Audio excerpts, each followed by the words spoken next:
So to solve this set of simultaneous equations, we're first of all going to have to eliminate either x, y, or z.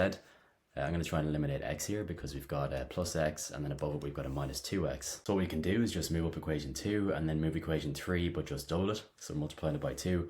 And as we're going to see, our x's will cancel. And so what we're going to be left with when we add these two equations together is just going to be minus 5y minus 14z is equal to 11. And so we're going to call that equation 4.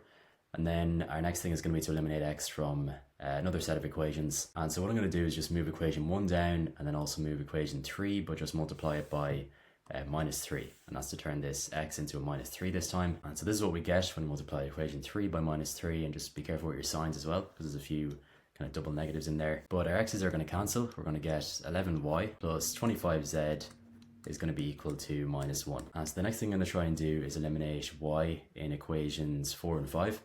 And so we're going to have to multiply this one by 11. And we're going to multiply equation 5 by 5. And so this is how it's going to look when we do those multiplications.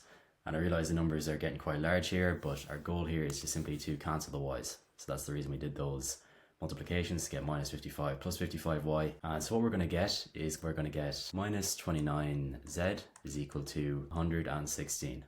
And so that means that z dividing across by minus 29 is going to be equal to minus 4. Now we've got our value of z, and so we can just plug this back in now, to one of our equations 4 and 5. So I'm just going to do equation 5. So we have 11y, we're going to find y now in a second, plus 25 times z, which is minus 4, is equal to minus 1, and it's going to give us 11y is equal to 99, just adding across by 100, and therefore y is equal to 99 divided by 11, which is going to be equal to 9. And then finally, using equation 1, we have 3x plus 2 times y, which is now, we now know is 9, plus z, which we know is minus 4, and it's going to be equal to 8, and therefore 3x is going to be equal to minus 6.